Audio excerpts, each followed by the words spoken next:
गणेश भगवान गौरा पार्वती गुरुदेव को प्रणाम, माँ सरस्वती अपने माता पिता को प्रणाम और सबको हर हर महादेव, जय श्री कृष्ण और राधे राधे। तो यहाँ देखो आज मौसम बहुत सही हो गया है। आज हवा भी चल रही है और बारिश, फिर भी बारिश हो गई जो है। बारिश थोड़ी ज़्यादा बारिश तो नहीं गई, थोड़ी थोड़ी गई है। हाँ मौसम वैसे अच्छा हो गया। बहुत गर्मी थी विशेष। मैं तो पौधों में पानी लगाते लगाते परेशान हूँ ऊपर से नीचे तक इतने सारे पौधे हैं जो है, लेकिन मौसम सही हो गया। और आज हम कथा सुनाते हैं। कल देखो ये हम कल मैं नहीं सुना पाऊँगी। कल मेरे भैया के यहाँ अलीगढ़ में शंकर पार्वती की शादी है, विवाह करवाता है वो। तो मैं उसमें जाऊंगी जो कल, तो कल नहीं सुना पाऊंगी। पर लेकिन हाँ ये भगवान शिव की जो हम कथा कहते हैं, कल उनके ब्याह में जा रहे हैं। तो ये साक्षात देखो ये भगवान का बुलावा, शंकर जी का बुलावा आ गया और माँ पार्वती का बुलावा आ गया।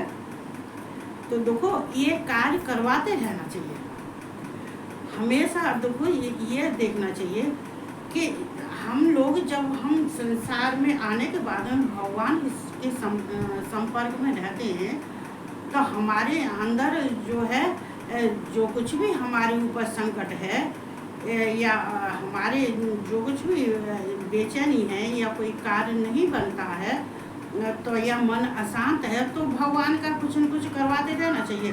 तो कुछ साल 6 महीने में नहीं तो साल में एक बार ये शंकर जी का विवाह है वो करवा देना चाहिए, रुद्राभिषेक करवा देना चाहिए। ये कार्य जो करते रहना चाहिए। तो खुद तो खैर करते ही है, लेकिन ये करवाते भी रहना चाहिए। भगवान को प्रसन्नता होती है और उनका मन प्रसन्न होता है। अब देखो हम तो यही सोचते हैं कि हमारे हाथों से किसी का बुरा नहीं हो और ना ही हमारे अंदर कोई गलत विचार आए कभी किसी का कोई हमारे प्रति हमारे द्वारा किसी का अनर्थ नहीं होना चाहिए। ये हमें ध्यान रखना चाहिए। चूँकि शिव कहते हैं ये जीवन जीना बहुत कठिन है और जो आराम से रहते हैं उन्हें तो किसी बात की चिंता नहीं है। ना आराम से मस्त क्या अच्छा है क्या बुरा है इसका कोई ज्ञान नहीं है। तो क्या भगवान है, क्या गुरु है, क्या संत है, क्या तो ये नहीं है, तो वो तो खुश है, तो प्रसन्न रहते। लेकिन धर्म के मार्ग पर जाने वाले को बड़े ध्यान से रहना चाहिए, क्योंकि हमसे कोई त्रुटियाँ नहीं होनी चाहिए, कोई गलती नहीं होनी चाहिए, कभी किसी का बुरा नहीं करना चाहिए। जवाब सबको देना पड़ता है। जो आया है तो इसका मतलब ये थोड़ी नहीं है कि भगवान की गिनती में नहीं है, कि भगवान की नज़रों में नहीं है। भगवान की नज़रों में सब कुछ है। और तो हमें बड़े ध्यान से रहना चाहिए, सबका भला करना चाहिए जितने का भला हो सके। कोई अपने दरवाजे से भूखा नहीं जाना चाहिए, चाहे पशु हो, चाहे पक्षी हो, चाहे कोई मांगने वाला हो, चाहे कोई हो। देखो किसी रूप में कोई भी आ सकता है। ये बाढ़ के रूप में आ सकता है, रोगी के रूप में आ सकता है, मनुष्य के रूप में आ सकता है, बूढ़ी माता के रूप में, बच्चे के रूप में आ सकता है। तो वो किसी रूप में शक्तियाँ भगवान किसी रूप में आ सकते हैं। उनके लिए ऐसा कुछ नहीं है कि उनके लिए कोई पाबंदी हो, ऐसा नहीं है। तो हमें बड़े ध्यान से रहना चाहिए, ध्यान से करना चाहिए। तो देखो यहाँ पे तो दक्ष की कथा चल रही है। मैं रोज़ लेटी हो जाती हूँ, क्या करें रोज़ लेटी हो जाती हूँ। ये भाग करते करते भी लेट हो जाती हूँ। तो चल कोई बात नहीं है। तो यहाँ देखो ये जो गए थे, देखो अब यही कथा सुनने के लिए हम जा रहे हैं वहाँ पे, विवाह सुनने के लिए। लेकिन हाँ कहने वाले विवाह इतना तो अच्छा नहीं कहते हैं, जो कि शुरू से ठीक ढंग से कहें और ठीक ढंग से नहीं तो वो क्या करते हैं, अपनी सवारियाँ निकालते हैं। जो उनको तो पैसे मतलब पैसे किसी में आते हैं, कथा तो वो कम कहते हैं, गाना ज़्यादा गाते हैं। वो सवारी निकालते हैं, कभी शंकर पार्वती की निकालते हैं, कभी नंदी की निकालते हैं, कभी किसी की निकालते हैं। चूँकि उनका तो कमाई वही 3 घंटे या 4 घंटे या 2 घंटे 2.5 घंटे जैसा कुछ है, वैसे में जो है तो आप करते हैं। लेकिन कथा को अगर कहीं हो कथा और अच्छे से हो, बहुत आनंद आता है, बहुत आनंद। एक जगह हम गए थे, ये बहुत साल हो गई, हो गई 20-21 साल हो गई होंगी शायद। तो हमारे पीहर में विवाह करवाया था, तो इतना अच्छा व्यवहार किया था, इतना अच्छा बोला था कि मन खुश हो गया था, बहुत अच्छा बोला था। तो कोई बात नहीं है, अच्छा बुरा जैसा है सुनना जाना चाहिए और उपस्थित होना चाहिए।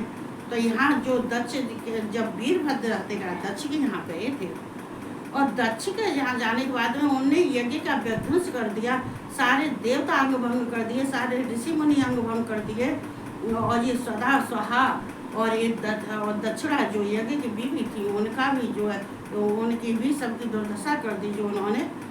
और जब ये सब करने के बाद में दक्ष का सिर काट के कटा नहीं सिर का, तो वो सिर तो दक्ष का वैसे भी नहीं कट सकता जो है, चूँकि वो उनका जो कहते हैं कभी कभी ये तभी तो कहते हैं ये शक्तियाँ जो हमारे अंदर होती हैं, मंत्रों का प्रभाव जब ज़्यादा हो जाता है तो ये अस्त्र शस्त्र भी कभी काम नहीं करते, कभी कभी नहीं करते। तो उसका लेकिन ये वीरभद्र ने उसके गर्दन पर पैर रख के उसकी गर्दन मरोड़ के उनकी दक्ष की और वो यज्ञ कुंड में डाल दिया। तो जब यज्ञ कुंड में डाल दिया तो यज्ञ का विध्वंस हो गया। वो तो इसीलिए आए थे वीरभद्र, तो इसलिए आए थे, शिव ने उन्होंने क्या के भेजा था, तो वीरभद्र आए थे तो उन्होंने अपना कार्य किया। ये सब कार्य करने के बाद में जब वीरभद्र चलिए चूँकि जो जिस कार्य के लिए भेजा था वो सारा कार्य कर चुके थे अपना, और ब्रह्मा विष्णु भी अपने लोग भाग गए थे, देवता भी सब भाग गए थे, और ये जो है यज्ञ था हिरण का रूप रख लिया और उसके भी गर्दन काट दी जो है।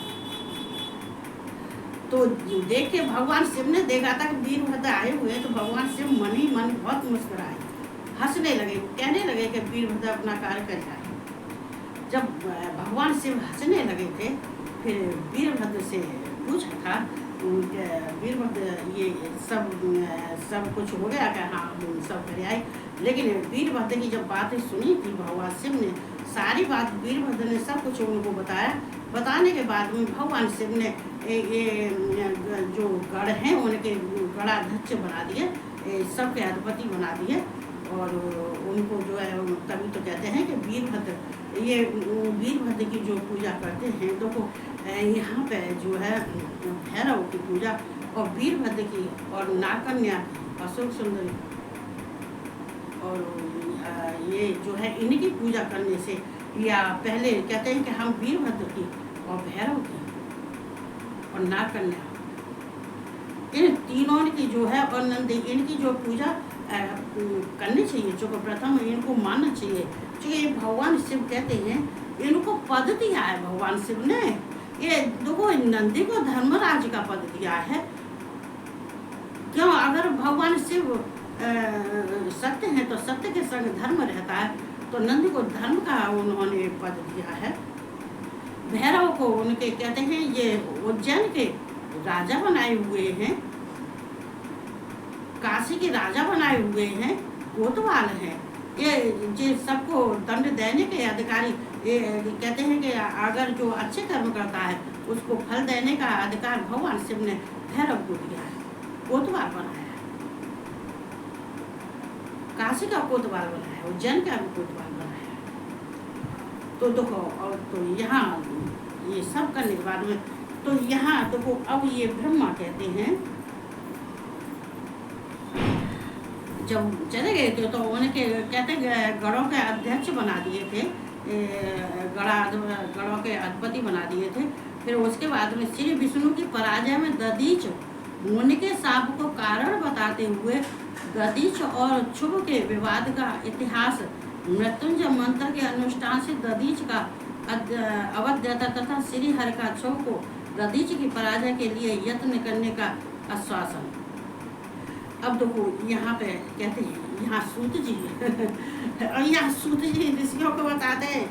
सूत जी कहते हैं कि ऋषियों, जब ब्रह्मा जी ने नारद को ये सब बात बताया था तो नारद बहुत खुश हुए थे, लेकिन नारद कहने लगे थे कि पिताजी ये तुमने जो हमें बताया, ये कथा जो बताई थी, तो इस कथा में हमारा कुछ संदेह है। तो वो हमारे संदेह खत्म करने के लिए हमें भगवान शिव के चरित्र का वर्णन हमें शुरू से बताओ, और ये विष्णु का हमें बताओ। ये कथा हमें बहुत सुनी, लेकिन कुछ संशय रह गया है, तो वो संशय हमारा खत्म करने के लिए तो सूत जी ऋषियों से कह रहे हैं कि फिर नारद जी ने फिर विष्णु के बारे में पूछा, फिर शिव के बारे में पूछा था कि ये कथा तो बहुत अच्छी, लेकिन कुछ हमें संशय है, वो हमारा संशय और दूर कर दो, और हमारे जो कथा है इसे फिर विस्तार से बताओ कि आगे क्या हुआ था, ये दधीच का क्या हुआ था, ये विष्णु का क्या हुआ था। तो यहाँ पे नारद जब पूछ रहे हैं तो नारद कह रहे हैं कि पितामह कि ये विष्णु भगवान ये शिव के आज्ञा का उल्लंघन नहीं करते हैं। ये शिव ने इनको उत्पन्न किया है, और फिर भी शिव के इतने नजदीक रहने वाले फिर ये दक्ष के यहाँ कैसे चले गए? ये दक्ष के यहाँ क्यों चले गए थे और किस लिए गए थे? और दक्ष के यहाँ गए थे तो ये अज्ञानी का कार्य क्यों किया था, और क्यों वीरभद्र से युद्ध किया था इन्होंने? ये मुझे कुछ समझ में नहीं आ रहा कि ये ईश्वर हैं, भगवान हैं, ये वेदों के ज्ञाता हैं, और भगवान शिव को बहुत मानते हैं। भगवान शिव शिव इनके पूजनीय हैं, फिर शिव के विरुद्ध हो गए और ये दक्ष के यज्ञ में चले गए। ये कुछ मेरी समझ में नहीं आ रहा है कि ये अज्ञान का काम इन्होंने क्यों किया था। और चले गए तो इन्होंने ये जो भगवान शिव के रुद्र हैं, जो रुद्रगण हैं, जो वीरभद्र हैं, तो इनके साथ युद्ध क्यों किया था? जब इनको पता था कि ये दक्ष गलत है, ये दक्ष गलत कार्य कर रहा है, तो विष्णु ने ये इसको सहयोग क्यों दिया था? ये कांतों को कभी कभी हम भी भ्रम में पड़ जाते हैं कि ये तो व्यक्ति हमारा था, ये तो भगवान को मानने वाला था, ये तो भगवान की आराधना करने वाला था, और ये जो जिसके ईश्वर पूजनीय है, ईश्वरों के ईश्वर है, वो पूजनीय है और उनकी आराधना करते थे, लेकिन फिर उनसे विलक होके विमुख होके और ये उनका अनादर क्यों किया था? हमारा अनादर तो सभी कहते हैं कि फिर ये अनादर क्यों किया था, ऐसा हमारे साथ में क्यों किया था? कभी कभी अचंभित, तो जो नारद भी अचंभित थे कि जो शिव की आराधना करते थे तो शिव का निरादर क्यों किया? तो यहाँ साक्षात वैसे शिव का निरादर ही था, लेकिन कहते हैं कि देखो यहाँ मैं तो वैसे हरी कहता अपने मन की बात बताऊं तो मुझे किसी की कमी नहीं दिखाई देती, मुझे तो शिव की माया ही दिखाई देती है। हर एक किसी में शिव की माया, किस पे माया कब फेर दे इसका कोई भरोसा नहीं है। कहते हैं तभी तो कभी कभी डर जाते हैं, कभी कभी देवता और ब्रह्मा और विष्णु भी डर जाते हैं कि पता ना भाई, हमें तो बहुत डर लगता है ये शिव की माया कब हमारे ऊपर फिर जावे, कब हमारी बुद्धि भ्रष्ट हो जावे, कब हमारी बुद्धि घूम जावे। तो इनके विष्णु के विचार कैसे बदल गए थे, कैसे भगवान के विमुख हो गए थे? तो ये दक्ष के यज्ञ में जाके और ये वीरभद्र से युद्ध करने लगे थे। इनको युद्ध नहीं करना था, उन्हें मालूम थी ये शिव जी के गढ़ हैं, ये बहुत शक्तिशाली हैं और शिव की आज्ञा से आए हुए हैं, तो फिर उनके गढ़ों के साथ में इनने युद्ध क्यों किया था? और इन्होंने दधीच का श्राप मिला था, तो ये भी मेरी समझ में नहीं आ रही है कि दधीच ने इनको श्राप दे दिया था, तो दधीच ने श्राप क्यों दिया था? दधीच तो इनके मित्र थे और दधीच तो इनको बहुत मानते थे। ये जिस तरह से शिव को मानते थे ऐसे ही दधीच विष्णु को मानते थे। फिर विष्णु को दधीच ने श्राप क्यों दे दिया था? और दधीच ने श्राप दे दिया था तो विष्णु दधीच के खिलाफ क्यों कैसे हो गए थे? तो यहाँ ब्रह्मा जी कहते हैं नारद तुम्हें कुछ नहीं मालूम है, ये जो हुआ है वो तुम्हें हम बताते हैं।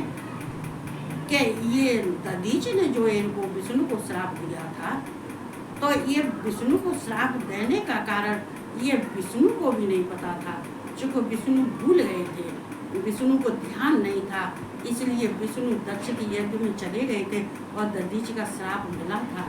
वो किस कारण मिला था कि ये पूर्व काल की बात है कि ये प्राचीन समय में ये दधीच और ध्रुव ये दोनों मित्र थे, और ध्रुव ये विष्णु का खास मित्र था, दोस्त था, और दधीच का भी दोस्त था, और ये बहुत बड़ा राजा था। ये कहते हैं इसको राजा का पद मिला था, और ये तीनों लोगों का अधिपति भी था, राजा के हिसाब से अधिपति भी था। तो इसको देखो कभी कभी क्या होता है कि देखो सभी भ्रमित हो जाते हैं, यही तो नहीं मालूम पड़ता है कि देखो हम तो चलो कोई नादानी कर बैठते हैं, कोई गलती कर बैठते हैं, लेकिन कभी कभी क्या होता है कि भगवान के हाथ से कोई ऐसा कार्य हो जाता है, जहाँ कहते नारद पूछ रहे हैं कि दधीच ने उनका अपमान किया था और उनको इतना अपमान सहना पड़ा था। पितामह हम तो बहुत आश्चर्य में हैं, हम बहुत शंका में हैं कि ये दधीच का अपमान ये विष्णु ने ये देखा था और सहा था। तो ये प्राचीन काल की बात बता रहे हैं कि प्राचीन काल में ये ध्रुव जो था ये बहुत ये तीनों लोगों का अधिपति था, और शिव का भी बहुत नजदीक था, भक्त था, लेकिन और ये विष्णु का भी, और विष्णु और ध्रुव का बहुत दोस्तापन था। लेकिन यहाँ एक बार विष्णु ने ये ध्रुव का ये पक्षपात लिया था, पक्षपात लेने की वजह से ये दधीच ने इनको श्राप दिया था, दधीच ने इनको विष्णु को श्राप दिया था, क्योंकि ये विष्णु ने ये ध्रुव का जो है मदद की थी और सहायता की थी, और ये झूठ बोले थे, ये विष्णु झूठ बोले थे, झूठ बोल गए थे। तो ये तब ये दधीच ने श्राप दिया था, और वो श्राप को विष्णु भूल गए थे, और ये दक्ष के यहाँ चले गए थे। उनको ध्यान नहीं था कि हमें दधीच ने प्राचीन काल में हमें श्राप दिया था। ऐसा बात थी कि जब देखो विष्णु में ये ध्रुव और ये दधीच एक दोस्त थे।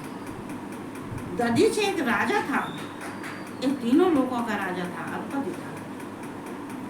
लेकिन एक दिन दधीच से कहने लगा कि देखो ये राजा सबसे बड़ा होता है, राजा का पद बहुत बड़ा होता है, राजा ये सर्वदेवमय है और मैं देव हूँ, मैं तीनों लोगों का देव हूँ, और राजा देवमय होता है और ब्राह्मण ये राजा से छोटा होता है।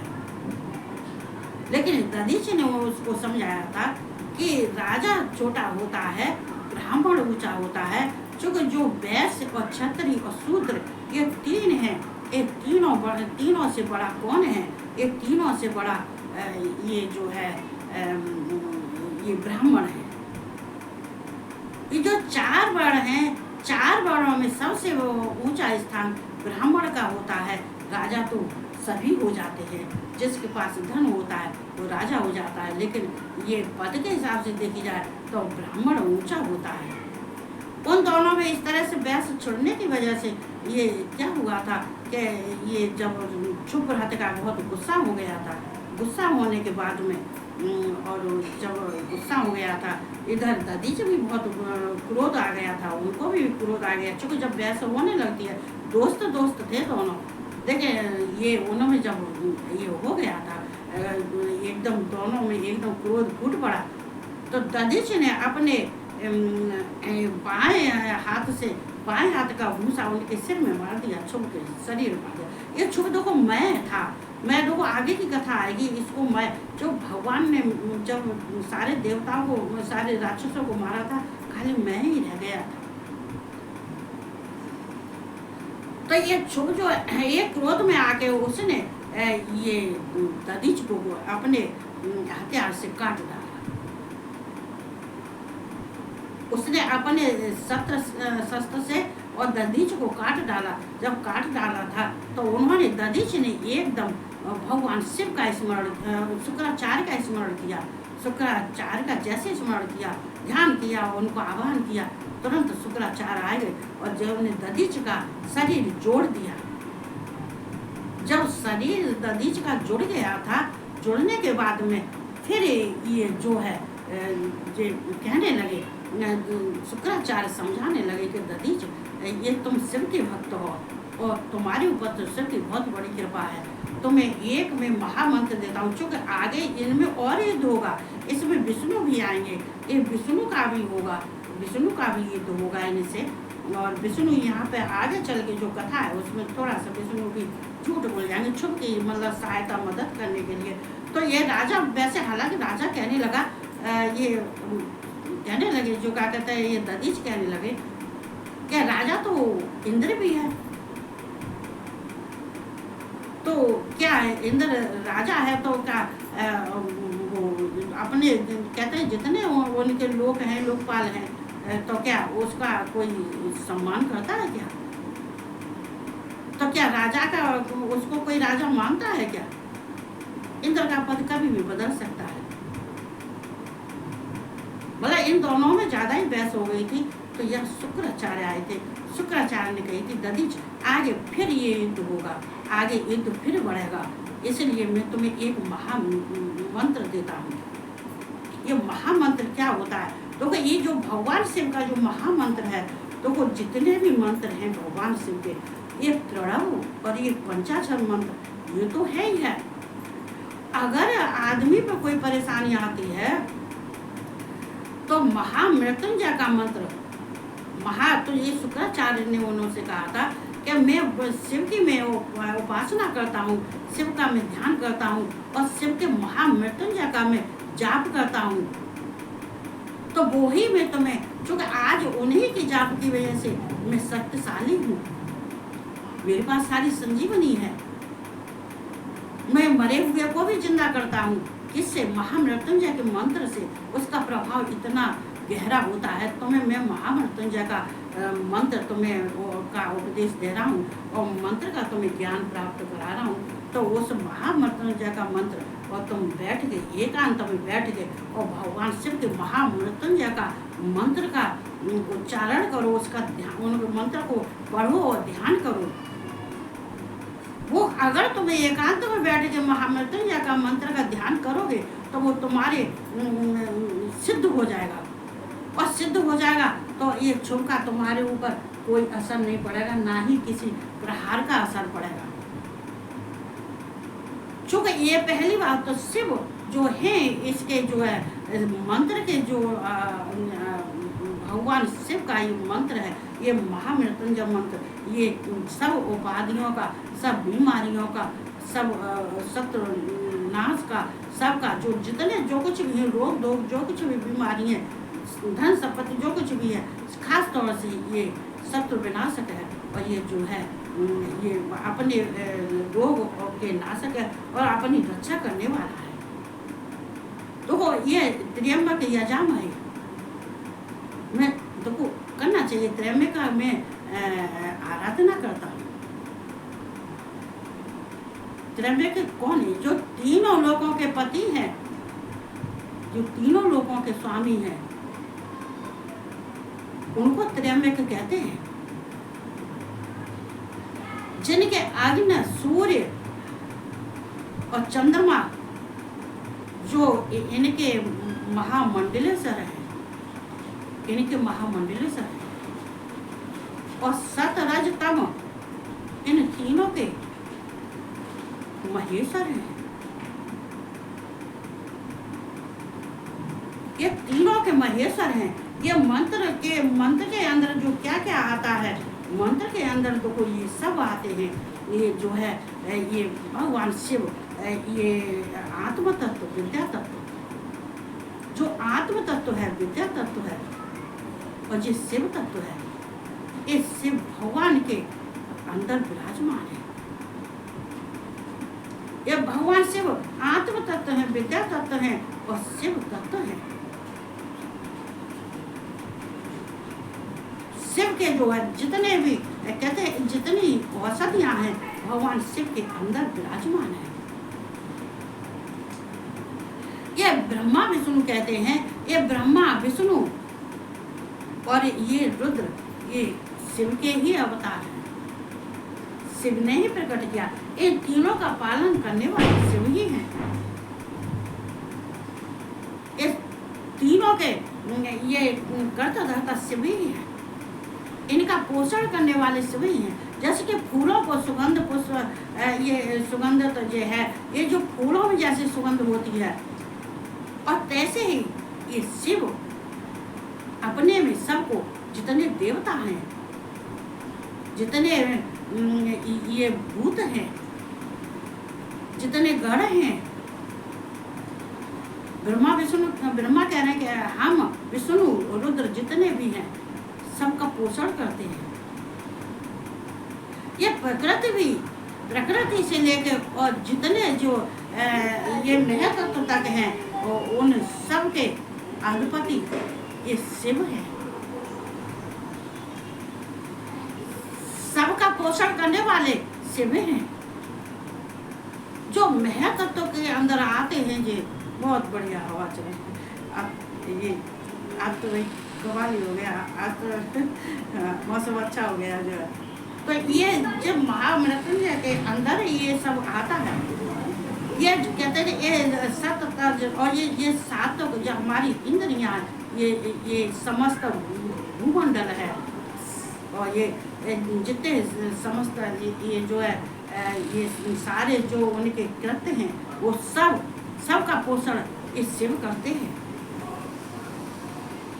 जैसे खरबूजा अपनी बेल से छूट जाता है पकने के बाद में, जैसे खरबूजा बेल से छूट जाता है तो पक जाता है, तो पत्ते से छूट जाता है, बेल से छूट जाता है, बेल के बंधन से छूट जाता है, उसी प्रकार मनुष्य भी इस मंत्र को पढ़ने से, शिव की आराधना करने से, त्र्यंबक की आराधना करने से वो इस बंधन मुक्ति से छूट जाता है।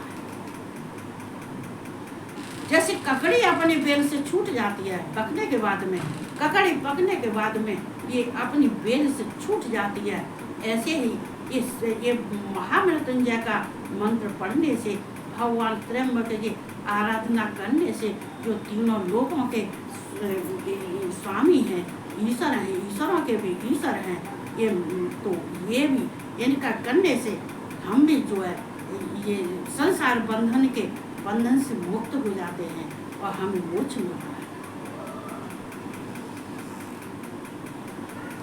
अगर प्राणी जो है जैसे कि माना जाए, ये हमेशा ये ध्यान रखना चाहिए कि मंत्र को पढ़ते समय पर मंत्र शुद्ध होना चाहिए, मंत्र में कोई गलती नहीं होनी चाहिए। देखो हम जब रुद्री पढ़ते थे, हमारे गुरुजी का फोटो डाला जा रहा है, अब वीडियो अब डाली जा रही है 2-3 दिन से, वैसे तो बीच में अभी डाली थी, लेकिन अब से करते हुए कल भी मैंने अपने में फेसबुक पे उनको सेव कर लिया है।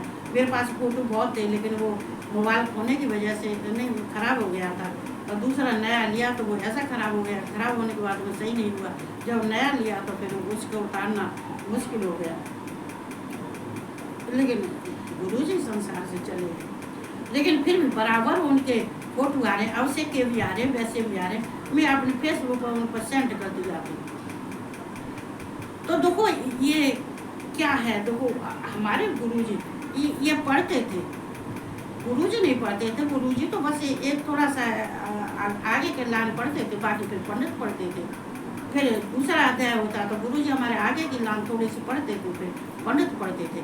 लेकिन हमने वो सुनने के बाद में, लेकिन फिर भी एक बार किताब पढ़ते थे, 2 बार पढ़ते थे, 3 बार पढ़ते थे, 4 बार पढ़ते थे। हम उसको इसीलिए कि हमारे मिस्टेक न हो पावे, किसी चीज़ की गलती, क्योंकि इन मंत्रों से, रुद्री से, इन मंत्रों से अगर थोड़ी सी मिस्टेक हो जाती है तो ये उल्टा प्रभाव पड़ जाता है। इसलिए शुद्ध बोलना चाहिए। अगर नहीं आता है तो किसी ब्राह्मण, किसी ज्ञानी कर्मकांडी ब्राह्मण से करवाना चाहिए, ऐसे वैसों से नहीं करवाना चाहिए। ऐसे वैसे मैं तो अपने घर में खैर किसी को बुलाती नहीं, एक हमारे हैं बस उनको बुलाती हूँ कभी कभी, तो कभी कभी जब करवाना हो तो वो भी मैं अपने मन से चाहे जैसा भी करती हूँ, मुझे अपना ही अच्छा लगता है, अपने गुरु का अच्छा लगता है। क्योंकि हमारे जो गुरु जी करते थे वो बड़े हिसाब से करते थे। जहाँ पे कोई अगर कोई है या पूजा में कही जाती है बाद में या कुछ भी कही जाती है, तो एक भी मिस्टेक नहीं होने देते थे। तो देखो यहाँ ये हमेशा पढ़ने से क्या होता है, हमें शक्ति मिलती है, हमें ऊर्जा मिलती है, हमें जो हमें किसी बात का भय नहीं रहता है, निडर होते हैं। ये आत्म तत्व का ज्ञान होता है, हमें विद्या तत्व का ज्ञान हमें भगवान देते हैं, और हमें शिव तत्व का भी ज्ञान हो जाता है। जब आत्म तत्व, शिव तत्व और विद्या तत्व का जब ज्ञान हो जाता है, शिव हमें दे देते हैं, तो हमारा भी कल्याण हो जाता है। अगर हम किसी को, तो ये शुक्राचार्य ने ये दधीच को दिया था कि तुम इसी को पढ़ते रहना, क्योंकि इस मंत्र के अंदर जो प्रभाव और शक्तिशाली बातें हैं वो मैंने तुम्हें बता दी है। क्योंकि इस मंत्र को पढ़ने से, जैसे कि मैंने अभी बताया, खरबूजा पकने के बाद जैसे अपनी बेल से छूट जाता है, ऐसे ही इस मंत्र को पढ़ने से ये मंत्र सिद्ध हो जाता है और शिव की कृपा बरसने लगती है और मोक्ष की प्राप्ति होती है। संसार का कहीं भी कोई घटना घटती है तो वो हमें व्याकुल और बेचैन नहीं करती है। कहते हैं कि शिव की कृपा बरसती है, जिसमें शिव की कृपा बरस जाती है उसमें कोई नहीं है। तो ये शुक्राचार्य ने कही, इसी मंत्र को तुम पढ़ते रहना, ये शिव का ये महामंत्र है। और ये तुम्हें हमने मंत्र बता दिया, ये आगे फिर काम आएगा, क्योंकि फिर अभी तो तुम्हारे युद्ध होगा आगे फिर, चूँकि ये समस्या गहरी हो जाती है। कभी कभी कहते हैं कि देखो चाहे कुछ भी हो, कैसा भी हो, जब कहीं दो होते हैं, जब मित्र होते हैं, तो ये आपसे ही तो होता है, लेकिन इनके बीच में भगवान आ जाते हैं तो बार घटना घट जाती है। श्री नारद पूछ रहे थे कि ये विष्णु भगवान थे, ईश्वर थे, लेकिन इनको क्या हो गया, ये ईश्वर होने के, ईश्वर होते हुए भी और दक्ष के यज्ञ में कैसे आ गए। मुझे तो पिताजी बहुत आश्चर्य की बात लग रही है। और फिर दक्ष के यज्ञ में भी आ गए, तो इनको शिव के गण रुद्र हैं, इतने महाशक्तिशाली हैं, जो शिव के ही बराबर उनके अंदर तेज है, तो उनसे ये युद्ध करने के लिए क्यों खड़े हो गए, क्यों युद्ध करने लगे। ये साधारण पुरुषों की बात, ये ऐसा जो कर रहे थे जैसे कोई साधारण पुरुष करता है, तो ये देख के मुझे बहुत आश्चर्य होता है।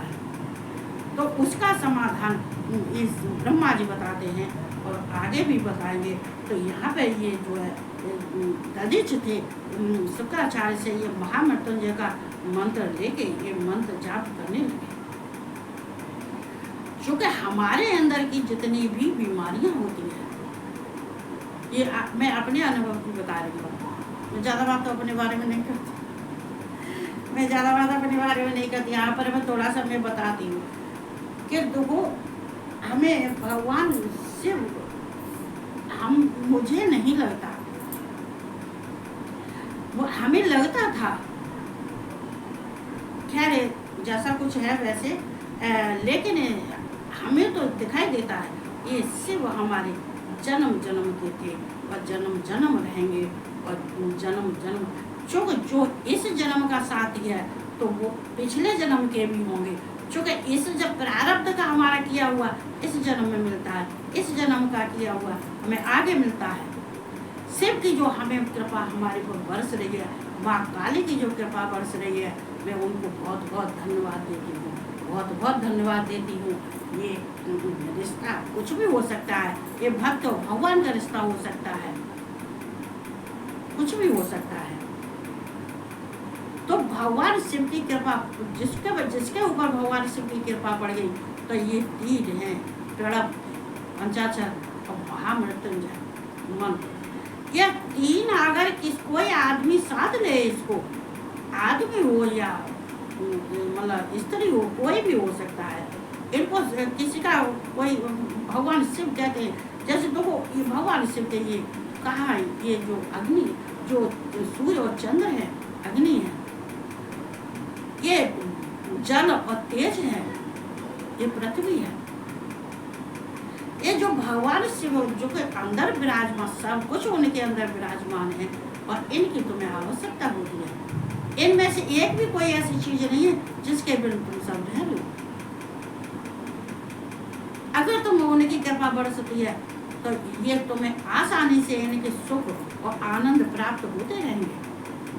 और तुम्हें संसार में कहते हैं कि संसार में प्राणी मौन, कहते हैं कि जब भक्त मौन हो जाता है तो पूरा ब्रह्मांड मौन हो जाता है। भक्त के अंदर इतनी पावर आ जाती है, भक्ति करते करते शिव की, माँ काली की, हनुमान जी की, इन सब की भक्ति करते करते शिव के कहते हैं कि इंसान के अंदर भक्ति का इतना प्रभाव बढ़ जाता है कि अगर वो मौन, अगर उस पर संकट पड़ता है और मौन हो जाता है तो ब्रह्मांड मौन हो जाता है। और जब वो हंसता है तो ब्रह्मांड हंसता है। कहते हैं कि अगर उसको कोई कहता है कि तुम उसके लिए कोई गड्ढे में डालता है, कहते हैं कि उसके लिए संकट देता है, उसके लिए कांटे बिछाता है, तो इसका कहते हैं अग्नि भी शीतल हो जाती है। बिल्कुल कहते हैं भगवान शिव कह देते हैं कि अगर पहाड़ों से भी, अगर कहीं से भी अगर कोई भक्त मेरा, अगर कोई फेंका जाता है या कोई परेशानी होती है तो मैं उसको गोदी में ले लेता। शिव गोदी में ले लेते, ये हकीकत है, इसमें झूठ नहीं है, ये बात सत्य है। शिव अपने हाथ फैला देते हैं, कहते हैं कि अगर कोई उसके भक्त को कोई परेशान करता है तो भगवान शिव कहते हैं कि मेरे उसके आंसू गिरते हैं, उन आंसुओं को मैं अपने हृदय में संभाल लेता हूँ। अगर मेरा भक्त मौन हो जाता है तो मैं मौन हो जाता हूँ। तो मौन की भाषा कहते, जब मौन होने का मतलब ये है कि कमजोर नहीं है कोई। अगर कोई मौन हो गया है तो वो कमजोर नहीं है, वो ताकतवर है, इसलिए मौन हो गया है। क्यों हो गया है? तो उसके लिए शिव ने मौन कर दिया, मौन हो जा, अब डंडा हमारा पड़ेगा, तो मौन हो जाता। कहते हैं भक्तों को मौन कर देते हैं तो हमारे अंदर पावर कहाँ से आती है, शक्ति कहाँ से आती है? ये शिव की शक्ति आती है। जब ज्ञान हमारे अंदर पैदा हो जाता है तब हम सोचते हैं, नहीं तो अज्ञानी जब कहते हैं, यहाँ पर नारद कह रहे हैं कि ये विष्णु शिव ये ईश्वर होते हुए अज्ञानी जैसे और साधारण पुरुष जैसे ये कार्य कर रहे थे, ये हमें शंका है। तो यहाँ भगवान शिव कहते हैं कि अगर तुम हमें प्यार से और श्रद्धा से और विश्वास से, वेरी गुड, बहुत अच्छा लग रहा है। पर मुझे तो खाना बनाना जाके तो मुझे तो हवा खाने को मन कर रहा है। तो यहाँ भगवान शिव का आराधना करना चाहिए। मैं कल तो नहीं बोल पाऊँगी, अब मैं आके बोलूँगी। 2 दिन लग जाए, 2 दिन लग जाए, जैसे हाँ 2 दिन तो लग ही जाएंगे। तो भगवान शिव की आराधना करते रहना चाहिए। चूँकि देखो क्षण में क्या है, पल में क्या है, कुछ नहीं मालूम। देखो शाम तक इतनी गर्मी थी, भयंकर गर्मी थी, मैं नहा के आई थी, नहा के पूजा की थी, और फिर नहाने के बाद में फिर भी गर्मी, पसीने अब भी चल रहे हैं। लेकिन देखो नेक देर में मौसम बदल गया, क्षण में क्या, पल में क्या है। तो ये किसकी लीला? ये भगवान शिव की लीला है, और उनकी लीला तो वो ही जाने, हम का जाने, हम नहीं जान सकते, कोई नहीं जान सकता। जब पार्वती नहीं जान सकती तो हम कैसे जान सकते? तो इतना ही बोलूँगी मैं। इतना बोलते हुए सब आराम से रहो, अच्छे से रहो, और भगवान शिव की आराधना करते रहो। अगर कोई सामने वाला क्या कर रहा है, इससे तुम्हें कोई फर्क नहीं पड़ना चाहिए।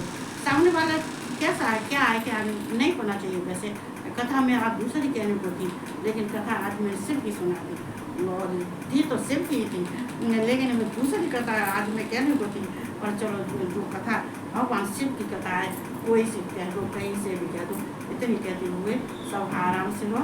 मस्त हवा चल रही है, और आराम से हवा खाओ, और आराम से मस्त जो हवा खाओ। बल्कि मैं तो गाना गाने को कर रही, पर चलो अपनी गाड़ी में, और सब खुश रहो, और सबको हर हर महादेव, जय श्री कृष्ण और राधे राधे।